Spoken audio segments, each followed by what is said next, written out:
Good morning. For those of you who don't know me, I am Allie Buckman, and I am chair of the 2022 Portland Metropolitan Young Professionals Network. Quite a mouthful, but I'm excited for all of the events and everything that we're putting on this year, and especially excited for this crypto class. And we have Kevin here with us to do that. So we have a fabulous turnout today. We have a lot of exciting events planned for the rest of the year. So if you're not a PMAR member, or excuse me, a Young Professionals Network member, we will put in the chat a link for you to sign up. So please, everyone, make sure that you do that so that you can be informed of all of the wonderful events that we have coming up this year. So a little bit of housekeeping that we have. Today is a CE hour. So after this event, you will all be emailed a attendance form, and you need to fill out that attendance form to receive your CE credit hour. So please make sure that you check your email.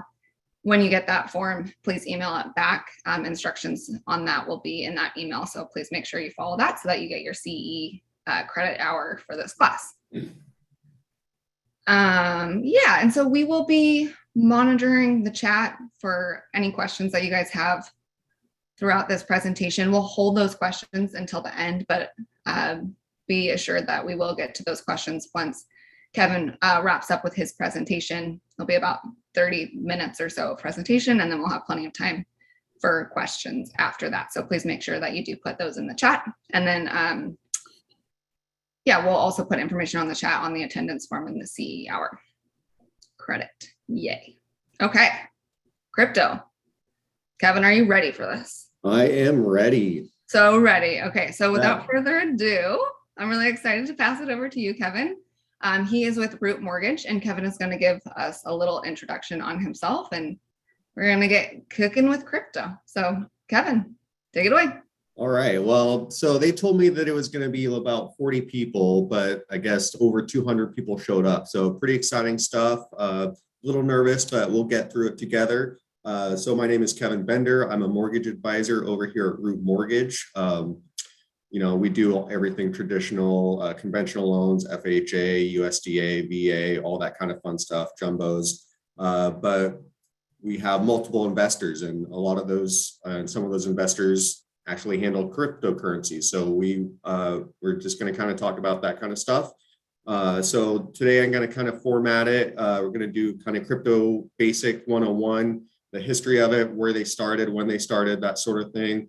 And then I'm going to talk about how cryptos can currently be used in mortgages. So if you came to me tomorrow saying, hey, I got free Bitcoin that I want to use for a down payment, how can I get into a house? We could talk about how that's currently used. And then I'm kind of going to finish up with some future technologies and some future things that are in the pipeline for cryptos in real estate. And there's some pretty exciting things. And actually, in the past couple of weeks, there's been a lot of different things that's kind of come up. So we're going to talk about those scenarios and just kind of go over that kind of stuff. So I guess we're just going to move right along here and get going. See if I figure out how to use this PowerPoint. So in 2018, Warren Buffett said, Bitcoin is probably rat poison squared, an unproductive asset that has no unique value at all.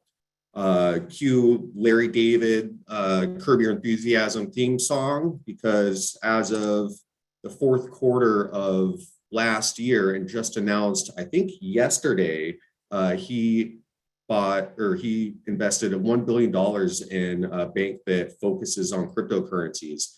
And pretty much at the same time, he sold $1.8 billion worth of Visa and $1.3 billion worth of MasterCard stock. So, with cryptocurrencies, for the longest time, there wasn't establishment use case scenarios. And, big banks, big investors were hesitant to use it and get involved. But now we're seeing some big players get in, which, depending on how you look at it, can be a good thing or a bad thing. Some of the beauties of cryptocurrencies is it's decentralized and it's not controlled by big banks. So, maybe you could see this as a good thing or a bad thing. It kind of depends on your outlook. But either way, big changes are happening, and we'll see how that will affect them in the future. So kind of cryptocurrency 101. What is a cryptocurrency? Well, cryptocurrency, it's a digital currency that uses blockchain technology to verify transactions. And what the blockchain is, it's a decentralized system that uses a network of computers to validate the ledger. So the way that I kind of imagine it is a spider web. And at the corner of each spider web is a different computer. And in the center, you can imagine that there is the ledger or notepad that shows the transaction. And for that transaction to be valid, each node or each computer needs to verify that it is a legitimate transaction. So there's not one central server or one central bank that controls it. It's a network of computers and a network of systems that will verify each transaction. And if there is a flaw in it, then the transaction is not going to go through. So because of that, there's a lot of redundancy and foolproof because, you know, all these computer systems are working together rather than just one system. Bitcoin, the one that everybody knows about and hears about, that was first released in 2009. And from there, it's kind of evolved into all sorts of different things. So you have your Bitcoin, your alternative coins, also known as altcoins, and stable coins. Altcoins, there's thousands of them. You know, everything from Ethereum, Cardano, Dogecoin, Stellar Lumen, you name it. There's thousands of them, and a lot of them have different use case scenarios. Some of them are more efficient to process the transactions, or they're quicker to do it, or they're cheaper to process. Or Ethereum, they could hold smart contracts. There's all sorts of different use cases for these. A lot of them, to be honest, are junk. I don't really dabble in too many of the altcoins myself. I first started buying cryptocurrencies, man, years ago. And I kind of just bought, I call them the blue chips, which is Ethereum and your Bitcoin. Those are the kind of standard, that's your Pepsi Cola and your Coca-Cola. So I kind of stuck with those. You know, I did buy some Dogecoin when Elon Musk was hyping it up a little bit, but that was just more for fun. And then there's also, they're called stable coins. And these are interesting. And these actually might have a lot more use cases in real estate, being that these coins, they are pegged to fiat currencies, or they are pegged to physical commodities like gold or wheat or oil or things like that. And what's interesting about that is you're not going to see these big swings in values. You know, on my phone, I get notifications almost every day, like, hey, Bitcoin is up 5%. And then the next day, Bitcoin is down 7%.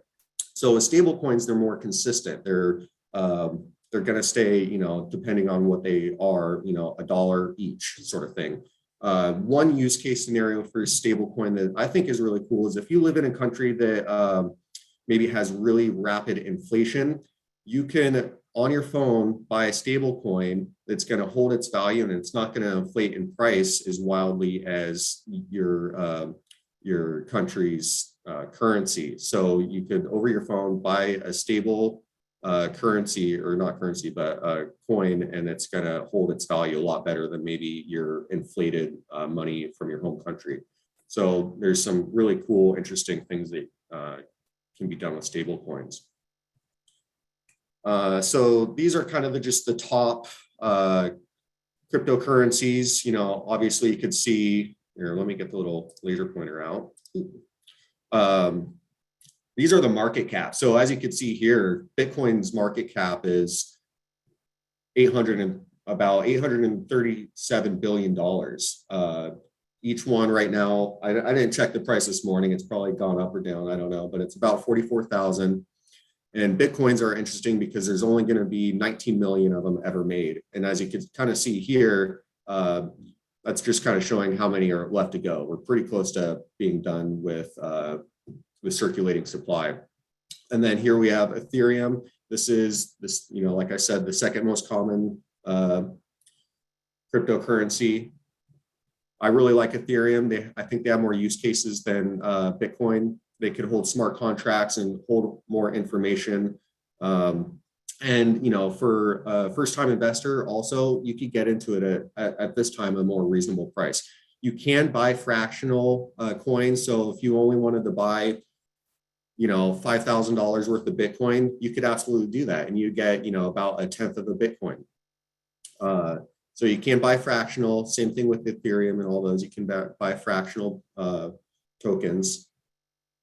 But as you can see, the market caps are pretty big. And we're kind of going to talk about this in the next slide. And I think and it's part of why they're getting more common and how we're going to be seeing them more is because they've grown to be to the point where they've gotten mainstream attention, and it's pretty exciting. As you can see here, Tether, that would be a stable coin, and USD coin, if you can't tell by the name, is pegged pretty close to the US dollar.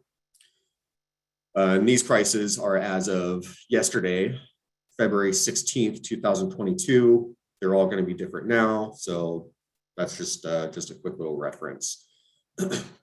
So this is kind of the history of a crypto total market cap. So this is basically all the cryptocurrencies combined and what they're worth. And as you can see, for a long time, this chart only shows from 2014. So like I said earlier, Bitcoin started in 2009. So there's a lot of years where it's not really showing, but from 2009 to 2010, Bitcoin was less than a penny, like fractions of a penny. There was a story about a guy that bought a pizza, and I think he bought it with, I forgot how many Bitcoin, but it was a lot, thousands of Bitcoin. And if you did the math on it today, he made like a multi-million dollar purchase of a pizza. So from there, from 2009 to 2010, like I said, it was less than a penny. And then by 2011, Bitcoin got to $1. It was at parity with the US dollar. And then from 2011 to 2014, it kind of started to climb. And then as we're getting into here in the chart here, Bitcoin was probably around $200 or so. And then from 2014 to 2017, it kind of was up and down, $200, $600, $1,000 here and there. And then when we really started to see the first kind of jump for Bitcoin was in December of 2017, and it got all the way up to nearly $20,000. It got to $19,783. So at that time, I remember when that was happening. That was crazy because I bought right around here, and I was like, holy moly. So from there, it was pretty exciting. And then as cryptos do, they went right back down. And then we had quite a few years of, for crypto markets, pretty stable. You see some up and downs, some decent climbs, some slow declines, which to me is a good thing. It kind of shows a little bit of stability. People are less hesitant of it because of that.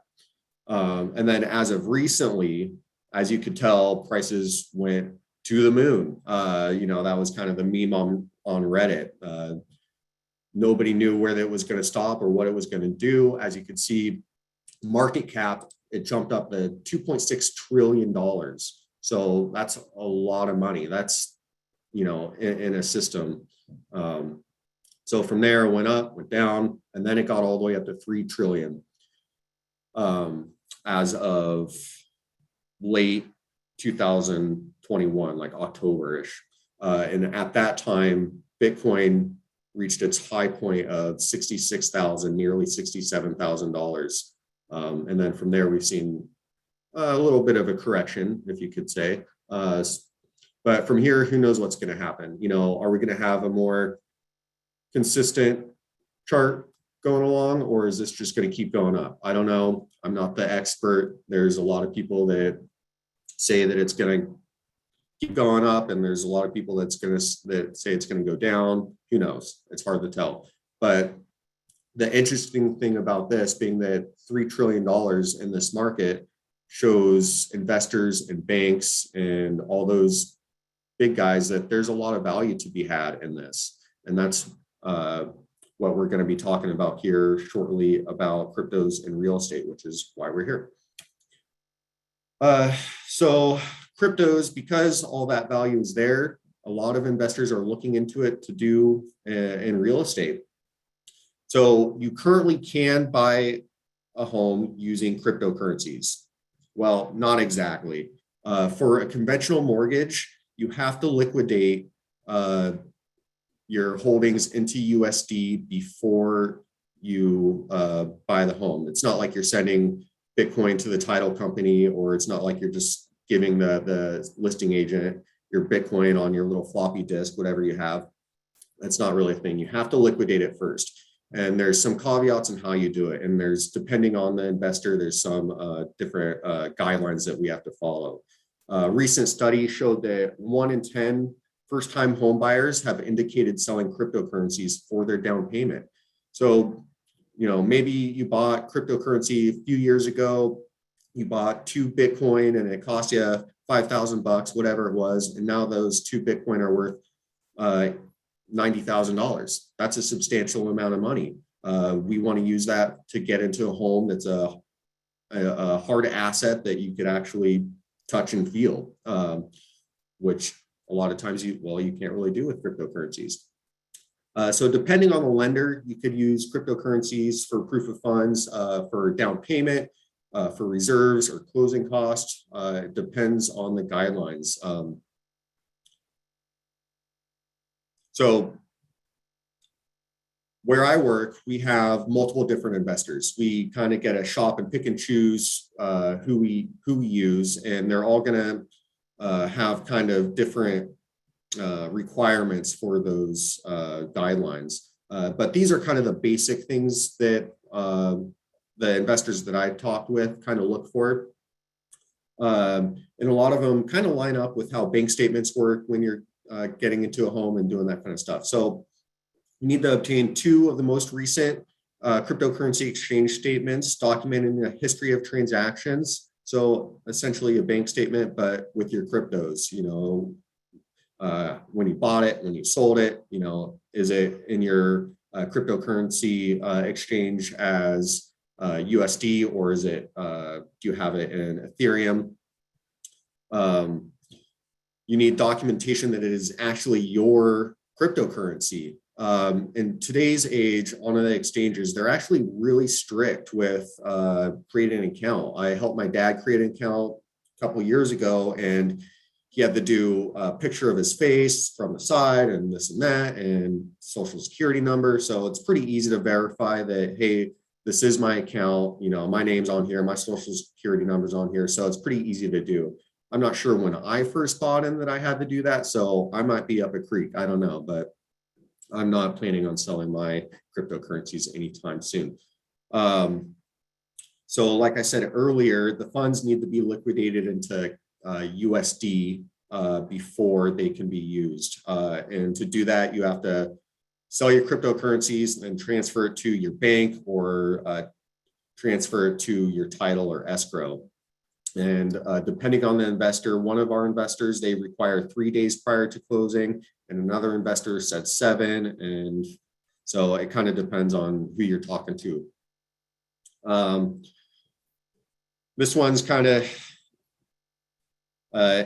it's an LOE. You need to explain the original source of funds used the cryptocurrency. So, you know, was it illegally done? You know, probably not. It's probably just from your savings. So you just say, hey, I bought it from the savings. I worked a job. I thought I'd just invest in cryptos. You know, it doesn't really take much.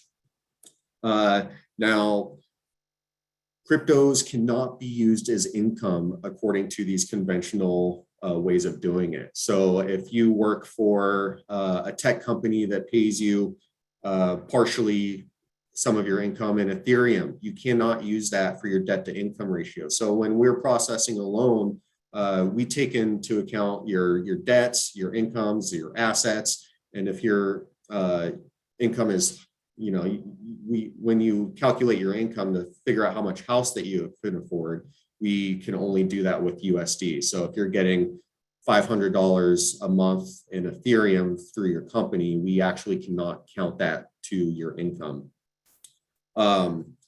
Actually, there's been some pretty cool stories of some big athletes that have taken Bitcoin as income. So they can't even use that for buying their big mansions, like Klay Thompson, Odell Beckham Jr., Aaron Rodgers. All those guys have taken contracts in Bitcoin. So it's pretty cool.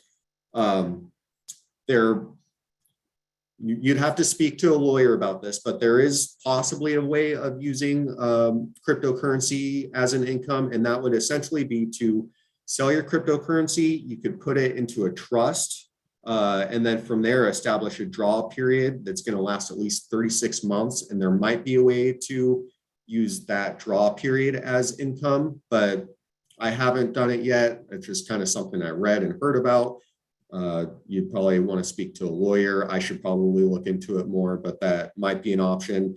Being that cryptocurrencies are so new and different, everything that you're going to see is going to be almost a workaround, because there's not really a standardized way. It's not really regulated as heavy as a lot of things. So people have gotten really creative with it, but that could also raise some red flags. And, so you got to be careful with it. You got to be, it's just tough with a lot of the stuff. So for conventional programs, what I found through my investors is they can be used on conventional loans. So that's your Fannie Mae and your Freddie Mac products. I couldn't find anything for your FHA, your VA, USDA. In fact, a lot of them said you can't use cryptos, like it's not a thing. So unless it specifically says in our guidelines that it can be used, then for the most part, it's not going to be used. And then a lot of times you just can't use it at all. And just while we're here, so conventional loans, your standard down payment is 5%. If you're getting into a first-time home buyer program through conventional, you could get in for 3% down, and then FHA, 3.5% down, and VA and USDA, those are going to be 0% down. Just while we're here, quick little reminder.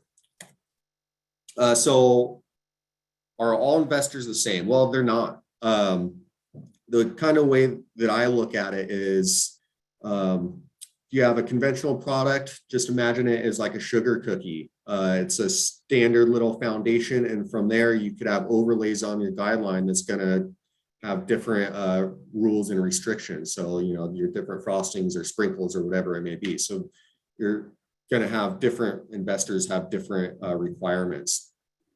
Most investors currently don't allow cryptocurrency in their underwriting. They don't want to be involved. It's too risky. It's too different. It's too much work to do. There's thousands of cryptocurrencies. So you're going to have underwriting, have to look at these thousands of cryptocurrencies, or there's, tens of dozens of cryptocurrency exchanges. Those are all going to be different. How do their statements look? There's so many variables. A lot of investors aren't that interested in doing it. The ones that are interested in doing it, they're going to have to do some legwork, and the ink is still wet on a lot of this stuff. When I reach out to my account executives, a lot of times they don't know the answer that I was asking. I would talk to underwriting teams. They're like, well, this is what it says in our guidelines. And a lot of times these cryptocurrency guidelines, they're 5 lines long. So there's really not much to it yet, but I imagine more things coming in the future because of it. Some won't allow cryptos to be used as reserves, for to show proof of funds. Some do, and you kind of have to reach out to me, and then I have to go look through the specific guidelines just to make sure how we can do it depending on the investor. And like I said, all these things are going to change. And I think there's going to be more changes, and there's going to be more investors coming aboard in the near future, I hope. So there's a lot of unknowns with how they're going to be seen in underwriting. What percentage of the cryptocurrencies can be calculated into your assets? Can we, if you have $100,000 worth of Bitcoin, can we say, oh yeah, there's $100,000? Or can we only see, well, you have $100,000, but we can only verify that we could use 75% of it? Will we have to monitor the fluctuating values of cryptocurrencies? Like I said earlier, cryptos can go up 5%, down percent in an hour. I get notifications all the time. So, how are we going to monitor that? We don't know. What changes in guidelines are going to happen? Like I said, a couple of our investors, there's only 5 lines worth of guidelines for crypto. So they're probably going to be adding to it, and we'll just have to be vigilant with keeping our eye on it and making sure that we're updated. Is it going to matter what kind of crypto asset you have? Are they only going to accept Bitcoin, or are they going to say, hey, if you got Dogecoin, we're not going to verify that because it's just too volatile, or we're just worried about what Elon Musk is going to say about it? Or what exchanges will matter? Say you needed 2 months of statements from an exchange, but the exchange you use only shows 1 month. Is that going to work for verifying in underwriting? I don't know. So, like I said, we got to stay vigilant, keep our eye on it, see how it is. Let's move on. So now we're getting into kind of the interesting part of cryptocurrencies in real estate. And I think there's some really exciting things that can be happening with it. Like I said, with the amount of wealth that's been created over the past few years with cryptocurrencies, a lot of people are flush with cash and they want to get into other assets. They want to use their gains into real estate or what have you. And lenders and banks, obviously, they see a bunch of money. They want to try to get some of it. So that's going to create more excitement. More investors are going to come in. Warren Buffett, some of these dinosaurs are going to get involved because, cryptos might be here to stay. So the high values, to me, that shows proof of concept. People want to spend $45,000, $70,000 on a cryptocurrency if they didn't find value in it. So when that much money is being spent on a digital asset like that, it kind of shows a lot of investors that people are taking it seriously. And that's kind of created a lot of buzz.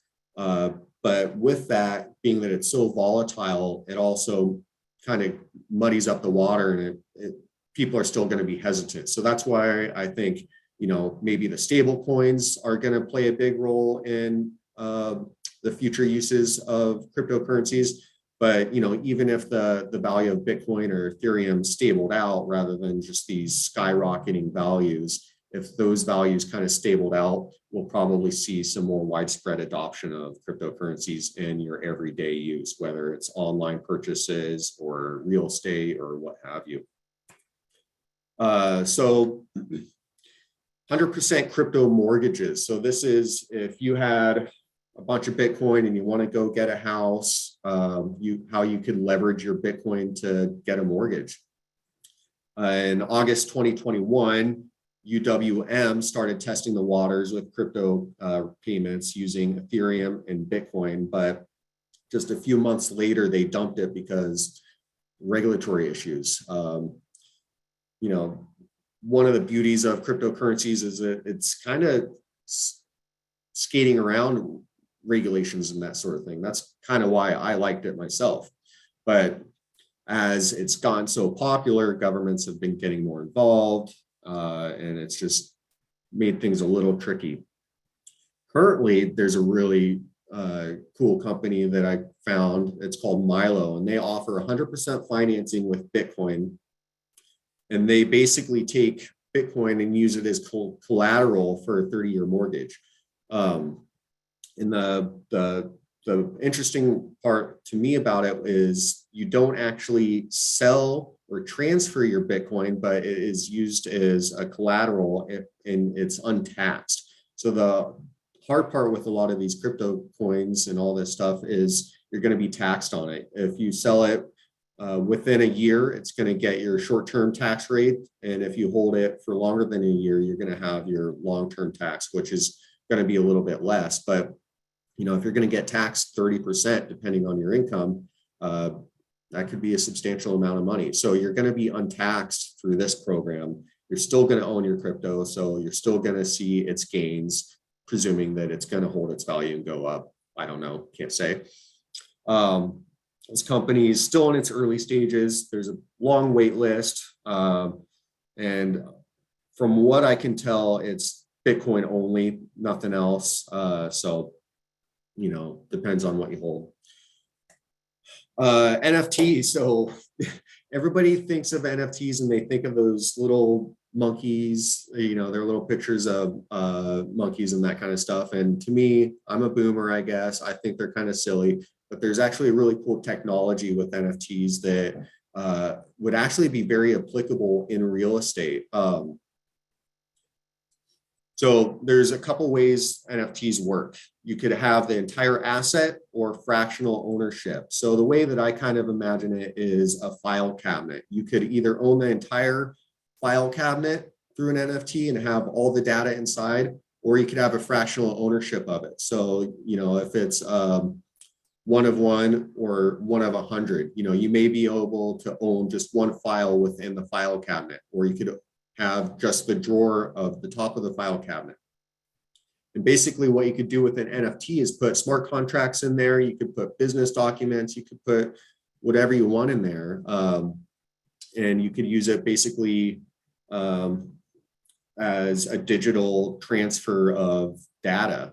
And the cool thing about what you could do maybe in real estate, which a few companies have done, is they sell an NFT that has maybe a percentage ownership of a home. And then from that home, you can collect rent or dividends, or the value of that NFT may grow with the value of the house. So pretty cool stuff. As of last week, there was the first house in US history sold as an NFT. And basically how this worked was they put the ownership of the home in an LLC as a business, and then that LLC business documents were wrapped into the NFT. So in short, the NFT was an LLC. They put this on auction for Ethereum, which can also hold the smart contracts. They had a couple thousand people sign up for it. They only had a handful of bidders. The bidders were required to have a MetaMask currency wallet that held over $650,000 worth of Ethereum. So that kind of limited the people who could actually bid on it. And the winner ended up winning it for $654,000. And then I think also part of this house, they did like a little art project and that sort of thing, because of course, NFTs, there has to be some little art project. But yeah, it's pretty cool. So the curious part about it is, how is that house going to be taxed and owned? How is it going to be untitled? There's a lot of things that are unknown about it, but the technology is there. This was sold as, being that it's an LLC, does that mean that it's going to have to be rented out to derive income to be technically a business? I don't know. They didn't really disclose anything about that. So yeah, that's some future technology that can be done with it. So pretty exciting stuff. And that's about to wrap it up. That's about all I have. If you have any questions about any of this stuff or anything with traditional mortgages, reach out to me. I'm more than happy to answer any questions. I'm all about educating people. I think it's a lot of fun talking about this kind of stuff. So I'm more than happy to take my time and help you out with anything that you need. But that's about it for that. Okay, awesome. Thank you, Kevin. Awesome presentation. I think I'm still confused about crypto, but a lot less confused. So we're going in the right direction. No, that's well, we awesome. got questions. We got time for questions. Yes, we do. There's a lot of awesome questions in the chat, which hopefully will clear up some things. I'm curious how long that house that was just sold with an NFT took to close. So great question. So the cool thing about that is, since it was wrapped into a LLC and you're buying the business and you're essentially just buying the NFT, it could take a matter of seconds. Yeah, that's crazy. And that's where the technology is going, right? So that's pretty insane to think about, really. Yeah, so that's one of the big plus sides to it. But, like I said earlier, the downsides are, how every other aspect to it and real ownership and taxation and all that other fun regulation stuff is how is that going to work? Right, definitely. And I think Ren was right. The quote of my week is going to be, it's not like you're giving a realtor a Bitcoin in a floppy disk. So that was awesome. Yeah. That's not what's happening. So a couple of housekeeping items before we go into question and answer session. We have a new face to PMAR. So Bianca is the newest staff member at PMAR. She is going to be the new events manager there. So she is going to be leading the question and answer portion here in just a moment. She's also going to be the one helping with those CE certificates. So if you guys are eligible for a credit hour for this class, you will get an email with an attendance form. You need to fill that out and return it. All of the instructions will be in that email, but that will go to Bianca. And then she will get us all our CE hours. So thank you for all of your help and work on that, Bianca and Kevin. Awesome job on that presentation. So also just a reminder, YPN has amazing events coming up throughout the rest of the year. So please make sure that you are a member of the Young Professionals Network. Information on how to sign up is in the chat. So please do that. And I think that's all I have before we do Q&A. So Bianca, I'm going to turn it over to you. Great, thanks, Allie. So we have a number of questions. There's a couple duplicates, so I'm trying to moderate through them, but we'll start with the ones that were posted in the official Q&A, and then I was tracking them as they went through the chat. So to start things off, do you have a reference for the 10% of people purchasing a home sold cryptocurrency to get a down payment? That was through a Redfin survey, if I could recall. I read about it a few weeks ago, but it was through Redfin, I believe. And will there be a guide or a pamphlet to realtors to assist with staying in regulation on cryptocurrency? So like I said earlier, a lot of the ink is still wet with this kind of stuff, and it's going to be ever changing. As I spoke with a lot of my account executives and underwriting teams, they're like, you know, just keep your eyes peeled on it. So if you do have questions about it, I'm more than happy to answer them. I have all sorts of great software and resources that allows me to look it up real quick. If I gave you guys a pamphlet right now, in a month, it's going to be different. So it's just kind of one of those things, being that we're so fresh into it and it's just being released with some of these investors, that it's going to be outdated. I mean, most of this presentation is going to be outdated in a couple months anyways, just because that's just the way that the technology is. So other than flooding your inbox and staying connected with you on LinkedIn and everything else, what sites and sources would you recommend for folks to keep updated as this keeps changing? And just crypto in general, or crypto in general, and I'm sure as it relates to real estate specifically, but crypto in general, what's the best way to stay on top of things? Well, you know, there's so many resources out there. You know, apps, I get notifications on my phone all the time for charts and how they move. You know, there's some popular ones like Coinbase. That's really good for beginner investors. It has kind of your standard cryptocurrencies, and it makes it really simple to buy and sell it on there.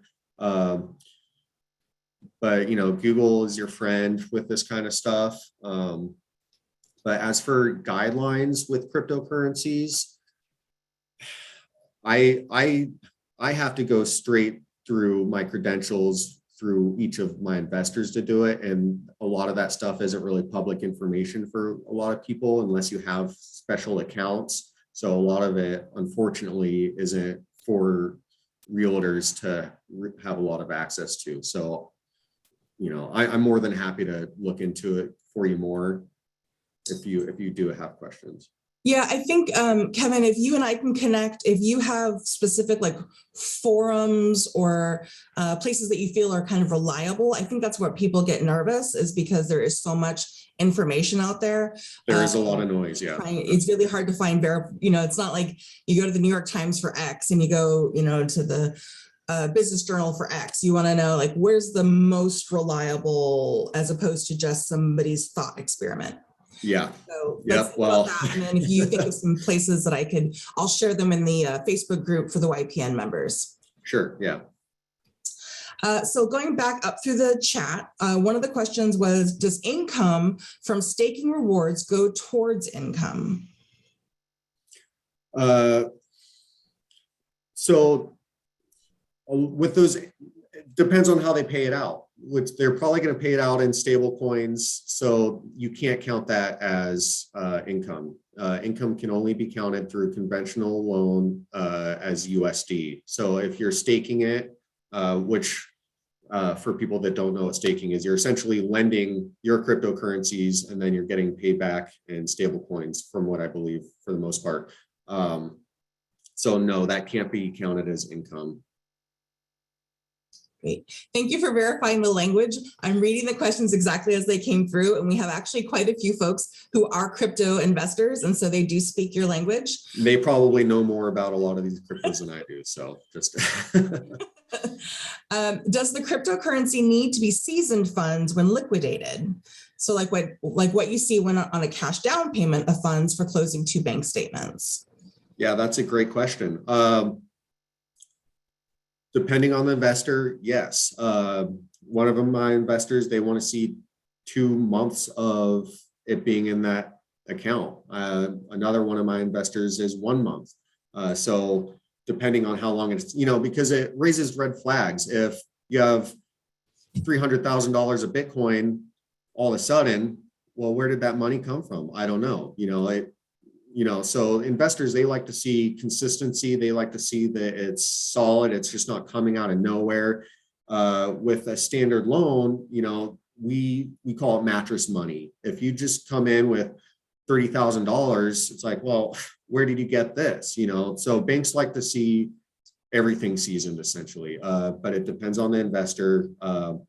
Being that I have access to a bunch of investors, they're all going to have different little things. So if you came to me and said, I have cryptocurrency that's been in my account for a month and a half, I would look at my investor that only requires a month worth of seasoning. If you had it in your account for, half a year, it doesn't really matter as much. But yeah, if it just showed up the day before and like, hey, look at all this cryptocurrency I got, let me use it, it's going to raise some red flags for sure. Yeah. And you mentioned Milo, but are there other escrow or title companies that are amenable to working in this way? As title companies, well, no, I haven't really found anything about title companies. It's NFTs and that sort of technology, I think would be great for title, being that you could store all that data about title, about ownership of the home through an NFT very easily. It's just that a lot of these title companies and these big companies, they're dinosaurs. And if they adopt these technologies, I think it would be fantastic. And I think they should. Whether they're going to do it anytime soon, I don't think so, but that would be cool. A coworker of mine yesterday mentioned a company called Real T, and that was kind of about the NFTs also, and they kind of focused on selling the NFTs as fractional and kind of doing that. So, but that's not really on title. That's more just a different new company. If you don't count crypto as income, what about the IRS? I don't know if you know that. Well, you can't spell theirs without IRS. They see it as an asset, so they're going to treat it just like a stock.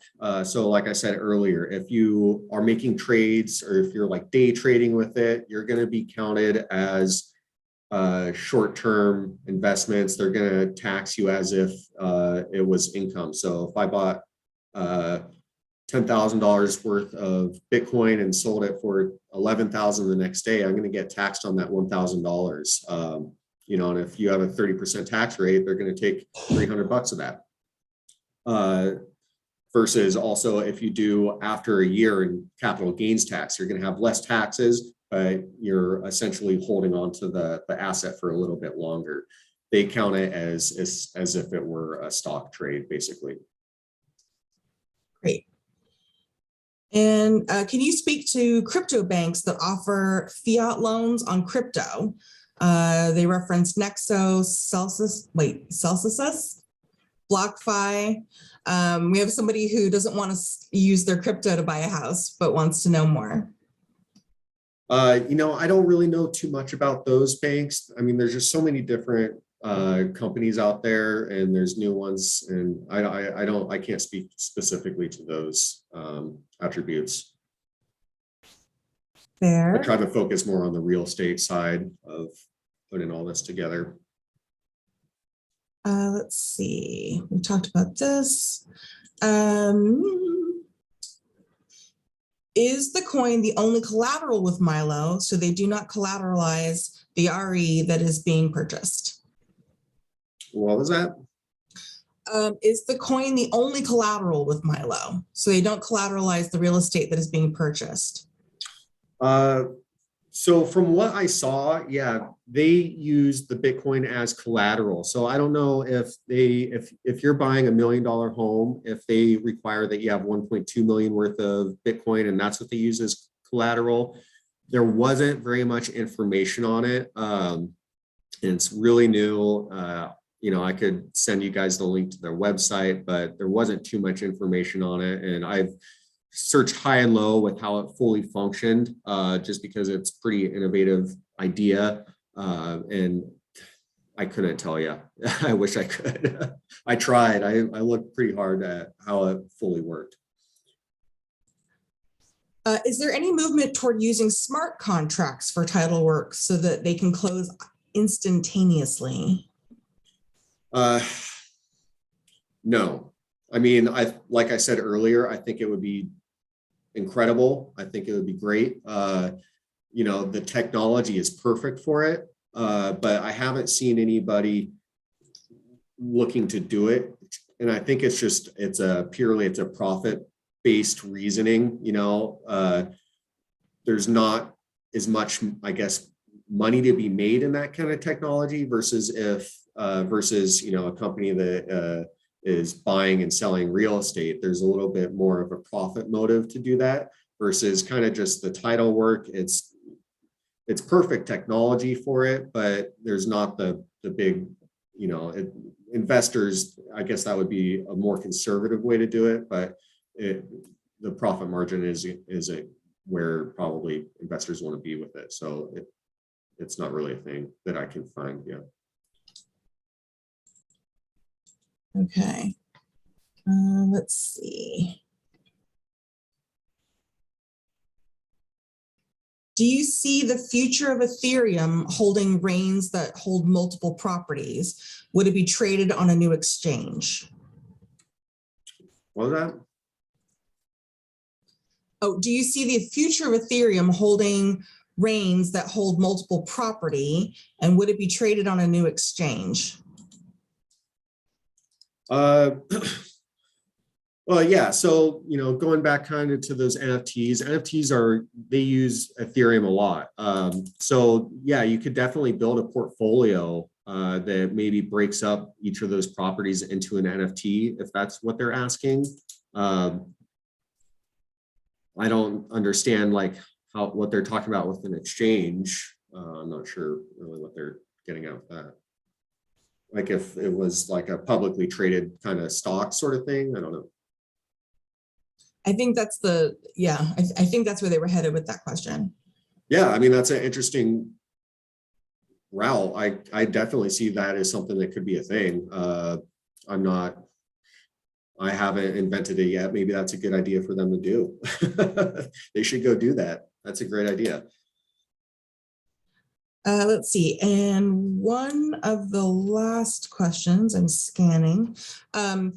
If my buyer is wanting to use cryptocurrency, are they at a disadvantage when competing against other buyers in the market? That's hard to say. You know, in today's market, everything is so competitive. But if you can show that you have $100,000 worth of cryptocurrency that can be used as a down payment, to me, that's going to be more beneficial than somebody that doesn't have any. And being that the gains in cryptos have been so great in the past few years, there's a lot of people that are flush with money and cash that, you know, after they liquidated it, obviously, that it could be a benefit. it's just a matter of, showing proof of funds, and also as my job as an advisor is I always like to call the listing agent and I clarify everything with the listing agent saying, yeah, income is fully verified. This is what they have for down payment. Everything is ready to go. We're set for a quick closing. So, if the money is there and you have a good communication, I think it could be definite advantage, really, just because you just have more funds to throw at it rather than, your basic, oh, I have the minimum down payment and this and that. So, I mean, if you got spare cash to throw at it, people are going to be ready. And heck, you could say, hey, I sold my house to somebody that paid with cryptocurrencies. So that's kind of fun too. So. Well, those were all the questions because there were some repeats. So those were pretty much everything that was there. So unless you are still on the call and do not feel that you have your question answered or have a follow-up question, this would be the time to post it. Otherwise, I'm going to turn things back over to Allie. I think we'll be closing things up. Well, there is a question about the really brass tacks of then writing an offer. Like, how would you indicate that you were writing an offer that includes crypto? So like I said, with some of our investors, you have to have that money liquidated and sent into title or escrow or a U.S. financial institution at least 3 days prior to closing. So long as you meet that criteria, just say, hey, that money is going to be, it's basically going to be cash. So that money's, for the most part, the listing agent really isn't even going to know that it's going to be crypto because they're going to see it as cash landing in escrow or title anyways. So if the seller wanted the actual crypto for their house, could that happen? On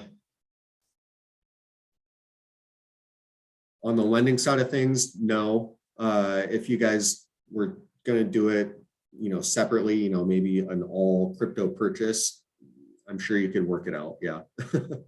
But, as for us verifying and getting it approved through our investors, through automated underwriting, through conventional programs, underwriters, we're not going to account for the crypto value, where they're going to account for what the value of the crypto is in US currency.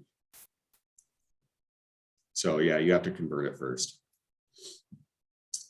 Awesome. Thank you, Kevin. That was an awesome presentation. So appreciate it. And thank you all for being here. So I think that concludes us, but join YPN and look out for future events. Awesome. Thanks, guys. Thanks, Kevin. Thank you.